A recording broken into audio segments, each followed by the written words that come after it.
সম্মানিত মা এবং বোনেরা, আমরা স্বাধীনতার 54টা বছর অতিবাহিত করেছি। 24-এর বিপ্লবের মধ্য দিয়ে, 24-এর ফ্যাসিবাদ এবং স্বৈরতন্ত্রের পতনের মধ্য দিয়ে আমরা একটি সুন্দর ইনসাফপূর্ণ মানবিক রাষ্ট্র গড়ার দিকে জাতিকে এগিয়ে নিয়ে যাচ্ছি।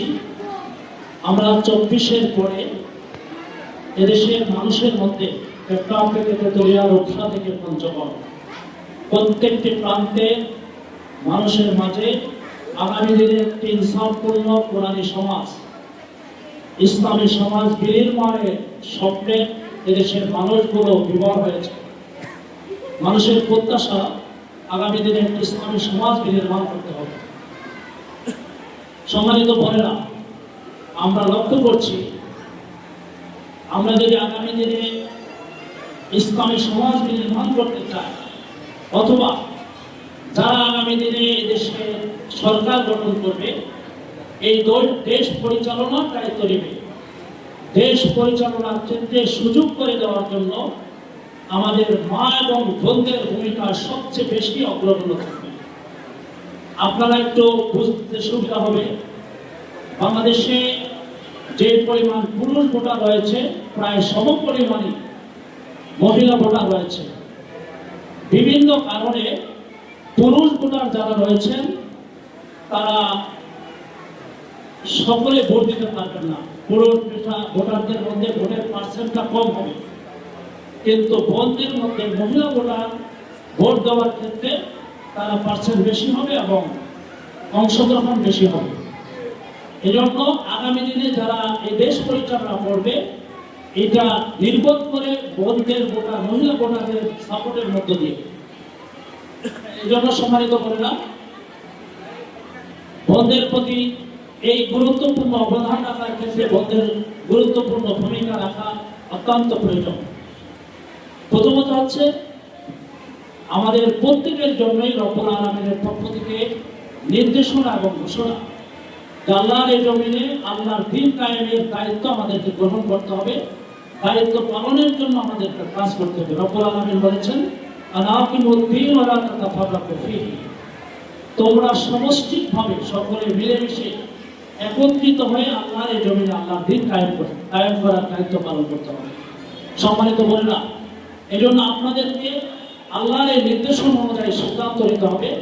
আগামী দিনে যে মানুষ ইনসাফপূর্ণ কোরআনী সমাজ চায়, এই কোরআনী সমাজ বিনির্মাণের ক্ষেত্রে আপনাদেরকেই গুরুত্বপূর্ণ ভূমিকা পালন করতে হবে। এজন্য আমাদের এই ওয়ার্ডের, এই বাটারা থানার প্রত্যেকটা প্রাণ বাড়িতে, প্রত্যেকটা বোনদের কাছে, প্রত্যেকটা নারী ভোটারের কাছে বোনদেরকে পৌঁছার জন্য রোড দরে দরে, বাসা এবং প্রাণ দরে দরে নির্ধারণ করে বোনদেরকে, নারী ভোটারদের কাছে যেতে হবে এবং তাদেরকে ইসলামের পক্ষে, কোরআনের পক্ষে আগামী দিনে ইসলামী সমাজ নির্মাণের ক্ষেত্রে ভোট দেওয়ার জন্য উৎসাহিত করতে হবে। এই কথাটা তাদের কাছে স্পষ্ট করে দিতে হবে। সম্মানিত বোনেরা, যে 54 বছর আমাদের দেশটা অনেকেই পরিচালনা করার দায়িত্ব গ্রহণ করেছেন, অনেক দল এই দেশ পরিচালনা করেছেন, কিন্তু আমরা লক্ষ্য করছি, আমরা দেখতে পাচ্ছি কেউই এদেশের মানুষের ভাগ্যের পরিবর্তন করতে পারেননি। এদেশে যারা পরিচালনা করেছেন, কেউ এই দেশটাকে দুর্নীতিগ্রস্ত দেশে পরিণত করেছেন। চাঁদাবাদ, সন্ত্রাস, জুলুম, নির্যাতন, নিষ্পেষণে, নারীর অধিকার নামে নারীকে অবহেলা করার মধ্য দিয়ে তারা তাদের ক্ষমতাকে কুক্ষিগত করেছেন এবং ক্ষমতার স্বাদ গ্রহণ করেছেন। এই ক্ষমতা দিয়ে তারা একজন কারি টাকার মালিক হয়েছেন এবং এই দেশের টাকা বিদেশে পাচার করেছেন। এতে করে দেশের কোনো পরিবর্তন হয় নাই, দেশের মানুষের কোনো পরিবর্তন হয় নাই, দেশের ভাগ্যের কোনো পরিবর্তন হয় নাই। বাংলাদেশ জামায়াত ইসলামী যদি আগামী দিনে দেশ পরিচালনার দায়িত্ব পায়, তাহলে বাংলাদেশ জামায়াত ইসলামীর কাছে অর্থনীতির যে ফর্মুলা রয়েছে, জামায়াত ইসলামী দুর্নীতি মুক্ত যে সমাজ গড়বে, শুধুমাত্র যদি দুর্নীতি মুক্ত সমাজ গড়া যায় আর বাংলাদেশের অর্থনীতিটাকে যথাযথভাবে কাজে লাগানো যায়, তাহলে বাংলাদেশ জামায়াত ইসলামী আগামী 5 বছরে এই দেশটাকে একটি সমৃদ্ধশালী, উন্নতশীল দেশে এবং মানুষের কর্মসংস্থানের ব্যবস্থা করার মধ্য দিয়ে এই দেশটাকে সমৃদ্ধশালী দেশে রূপায়িত করতে পারবে।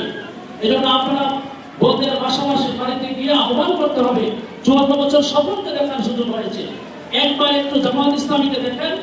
জামাত ইসলামী যে কোরআনী সমাজ বিনির্মাণ করতে চায়, সেই কোরআনী সমাজ বিনির্মাণের ক্ষেত্রে সেই কোরআনী সমাজ বিনির্মাণটা কেমন হয়, কোরআনী সমাজটা কেমন হয়, একবার একটু দেখেন। দ্বিতীয়ত কথা হচ্ছে, আজকে ঢাকা 11 আসনে আমরা বিএনপি প্রার্থীকে সামনে দেখতেছি জামাত ইসলামী মনোনীত প্রার্থী অ্যাডভোকেট আতিকুর রহমান। যদি ব্যক্তি হিসাবে আমরা বিবেচনা করি দুইজনকে, আতিকুর রহমান ইসলামী ছাত্র শিবিরের কেন্দ্রীয় সভাপতি ছিলেন।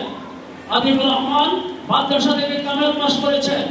Advocate Atikur Rahman LLB pass করেছেন, এমফিল করেছেন এবং বাংলাদেশে মেধা তালিকায় অনন্য স্থান অধিকার করে তিনি কৃতিত্বের স্বাক্ষর রেখেছেন। এমন একজন মেধাবী, এমন একজন আদর্শিক ব্যক্তিত্ব, এমন একজন যোগ্যতা সম্পন্ন ব্যক্তিত্ব আমরা যদি এই জাতির ভাগ্যের পরিবর্তনের জন্য, এই আসনের পরিবর্তনের জন্য এমপি হিসাবে নির্বাচিত করতে পারি, আমরা বিশ্বাস করি আগামী দিনে আমাদের 11 আসন এই দেশ পরিবর্তনের মাইলফলক হিসাবে কাজ করবে।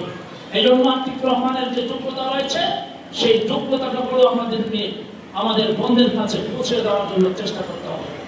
সম্মানিত মা বোনেরা, দ্বিতীয় কথা যেটা বলতে চাই, ইতিমধ্যে আপনারা দেখেছেন বাংলাদেশের বিভিন্ন জায়গায় ইতিমধ্যে আমাদের বিপক্ষ শক্তি বুঝেছে যে বন্ধের ভোটের মাধ্যমে, মা বন্ধের ভোটের মাধ্যমে আগামী দিনে দেশ নির্বাচন করা, দেশ পরিচালনা করার দায়িত্ব গ্রহণ করবে। এই জন্য তারা একদিকে নারীদের অধিকারের কথা বলে, আর অপরদিকে নারীদের কার্যক্রমে, নারীদের ভূমিকায় বাধাগ্রস্ত করার জন্য, নারীদেরকে অপমান করার জন্য, নারীদেরকে বিভিন্নভাবে গালিগালাজ করে দুর্বল করে দিতে চায়। আপনাদেরকে মনে রাখতে হবে, নারীরা কখনোই দুর্বল না। বাংলাদেশে প্রত্যেকটা বিশ্ববিদ্যালয়ে 4টা পাবলিক বিশ্ববিদ্যালয়ে নির্বাচন হয়েছে, সেখানে ইসলামী ছাত্র শিবির বিজয় অর্জন করেছে। এই ক্ষেত্রে আমাদের নারী, মেয়েদের এবং বোনদের অবদান ছিল সবচেয়ে বেশি। তারা বাতিলের চক্রান্তগুলোকে রুখে দিয়েছে, সাহসিকতা নিয়ে, হিম্মত নিয়ে বাতিলের সামনে দাঁড়িয়েছে। আপনাদের প্রতি অনুরোধ, আপনারা কাজ করতে যাওয়ার সময় যারা আপনাদেরকে বাধাগ্রস্ত করবে, যারা আপনাদের কাজের প্রতিবন্ধকতা করবে, আপনাদেরকে বিভিন্নভাবে বিধ্বস্ত করার জন্য চেষ্টা করবে, তাদের সামনে রুখে দাঁড়াতে হবে। হযরত সুমাইয়া রাদিয়াল্লাহু আনহার ভূমিকা পালন করতে হবে। বর্ষার আঘাতের সামনেও, নির্যাতনের মাঝেও হযরত সুমাইয়া রাদিয়াল্লাহু ইসলামের পথ থেকে একটুকু বিচ্যুত হন নাই। অতএব আগামী দিনের দিন বিজয়ের জন্য, নিজেদেরকে মুমিন হিসেবে রব্বুল আলামিনের কাছে পরিচয় দেওয়ার জন্য ইসলামী আন্দোলনের যে কর্মের দায়িত্ব, সেই কর্মের দায়িত্ব পালনের মধ্যে দিয়ে জান্নাত উপযোগী মানুষ হওয়ার জন্য আল্লাহর যে নির্দেশনা, আম হাসিবতুম আন তাদখুলুল জান্নাত ওয়ালাম্মা ইয়ালামাল্লাহুল লাযীনা জাহাদু মিনকুম ওয়া ইয়ালামাস সাবিরিন। তোমরা কি মনে করেছো আমি তোমাদেরকে এমনি জান্নাতে প্রবেশ করাবো? অবশ্যই আমি তোমাদেরকে জান্নাতে প্রবেশ করানোর আগে দেখে নিব তোমাদের মধ্যে কারা দিন বিজয়ের জন্য, ইসলাম বিজয়ের জন্য, ইসলামী সমাজ বিনির্মাণের জন্য সীসাতলা প্রাচীরের মতো দাঁড়িয়ে থেকে ভূমিকা পালন করেছো। এই কাজ করতে গিয়ে তোমাদের প্রতি যদি প্রতিকূলতা আসে, তোমাদের যদি বাধা আসে, বিপদ আসে, তোমাদের প্রতি যে নির্যাতন আসে, সেই মোকাবেলায় ধৈর্য ধারণ করে সাহসিকতার সাথে তোমাদের কার্যক্রম, তোমাদের মিশন, তোমাদের ভূমিকা, তোমাদের গণসংযোগ তোমরা চালিয়ে যদি যেতে পারো, আল্লাহ রাব্বুল আলামিনের ওয়াদা হচ্ছে যারা ঈমানের বলে পরিণত হয়ে কার্যক্রম পরিচালনা করবে, আল্লাহ রাব্বুল আলামিন তাদের আগামী দিনে বিজয় নিশ্চিত করবেন। ওয়ালা তাহিনু ওয়ালা তাহজান ওয়া আনতুমুল আউলাউনা ইন কুনতুম মুমিনিন। তোমরা হতাশ হও না, বাতিলের ষড়যন্ত্র দেখে, বাতিলের বাধা দেখে তোমরা নিরাশ হও না। তোমরা যদি ইস্তেকমাল থাকো, দৃঢ় হও, কার্যক্রম যথাযথভাবে পরিচালনা করো, আল্লাহর ওয়াদা হচ্ছে রব্বুল আলামিন আমাদেরকে আগামী দিনে ইসলামের বিজয় দিবেন। আমি বিশ্বাস করি আপনারা যদি প্রত্যেকের অবস্থান থেকে নিজের পরিবার, আত্মীয় স্বজন, স্বামী সন্তান সহ প্রত্যেকের কাছে দিন বিজয়ের জন্য ইসলামের পক্ষে দাঁড়িয়ে পাল্লা প্রতীকে ভোট দেওয়ার জন্য আহ্বান জানান, ভূমিকা পালন করে, তাহলে বাতিলের সকল ষড়যন্ত্র নস্যাৎ হবে। আগামী দিনে ইসলামের বিজয় সুনিশ্চিত হবে। 11 আসন অ্যাডভোকেট আতিকুর রহমানকে আমরা দাঁড়িয়ে পাল্লা প্রতীকে বিজয়ের মধ্য দিয়ে আগামী দিনে ইনসাফপূর্ণ সমাজ নির্মাণ করবো। আল্লাহর কাছে তৌফিক কামনা করে আপনাদেরকে ধন্যবাদ জানিয়ে আমি আমার কথা এখানে শেষ করছি।